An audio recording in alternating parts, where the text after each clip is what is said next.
Duplex, triplex, fourplex, this is how people build wealth faster, not waiting for Sundays. A lot of first-time home buyers don't realize this, but your first purchase can also be your first investment. If you buy a duplex or a triplex or a fourplex instead of a single family, you can reduce your monthly payments, you can have appreciation faster, and you can create some real wealth.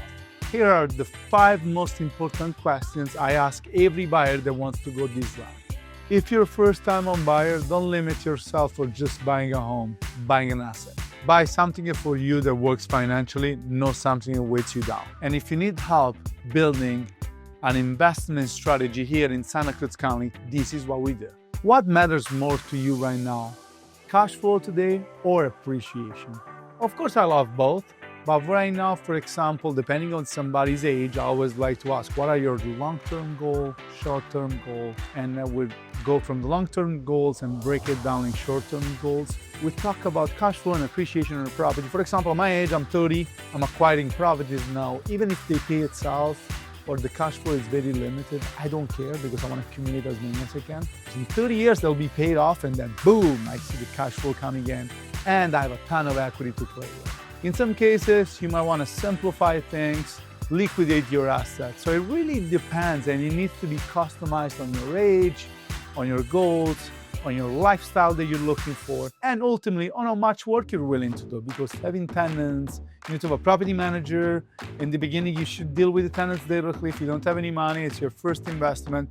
But for example, I have a few very good clients and this year alone, I was able to help. One of them found fantastic fourplex off Morsi Boulevard, and he bought it, it needed work, he put the sweat equity into it, but he's been living there for free in Santa Cruz, which is one of the most expensive places. But he put in the work, he put in the sweat equity. Initially when he bought it, rents were very low and the property was a little distressed. So he went ahead, cleaned it all up, painted, make it nice, and now he lives on one of the units, rents the other 3. He makes $1,000 a month just sitting on the property, and he got it for $1.2, and now it's probably worth $1.6, $1.7, and it generates $9,000 a month in rental income. So that's just an example. And my client just called me actually a couple weeks ago and said, hey, Mario, I'm ready for another one. This is amazing. So good. So this is just to share an example. That's why we gotta have those conversations and talk about your goals and your situation and your timelines.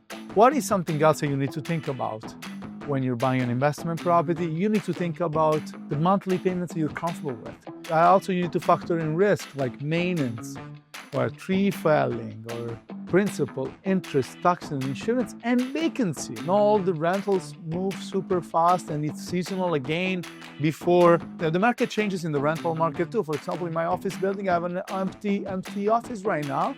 I wasn't expecting that to happen. One of my tenants had to move fast and now we're back in the game and it's been a month and it happens. It's just, you got to factor those things in and it's a long-term investment. So you don't need to stress out overnight.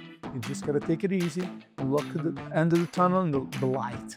Something to think about. Number 3 is, what are your reserves? How much cash you have available after you buy this investment? How much money you need to fix it? What are pro and cons? That's what I can help you with. And I help a lot of my clients evaluate deals. For example, one of my clients was very attached to this deal. And I told him, I think this is not going to be a good deal for you. I'm sorry.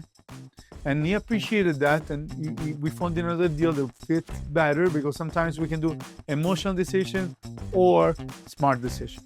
But it's okay. Sometimes you can do an emotional decision when you're older, or if you have that kind of money, you could do that. Like, okay, I want to build on a cliff, or I want to live on top of the hill, and I want a view, or whatever. But if you're starting to build a portfolio, you need to be very realistic. You need to understand all your goals, all your risk, and you need somebody like me that's on your side holding your hand. How involved do you want to be as a landlord? Like I told you before, if you want to self-manage, you're going to learn the contract, you're going to learn the rules and the state and law regulations, local regulations. Everywhere it's different. Every county has different regulations. With that said, it's important to understand those things. And are you okay being a landlord? For example, for me, now I have a lot of 20 units or 15. Now I have a property manager and he scans everything through him. And I tell him, just call me for important things.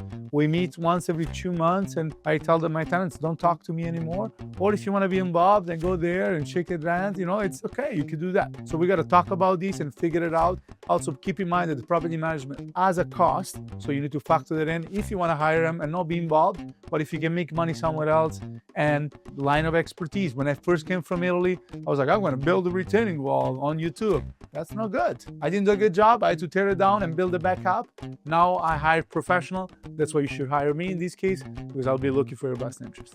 Finally, number 5, this is my most important topic to talk about. Is this a long-term goal? It is a 3-year positioning.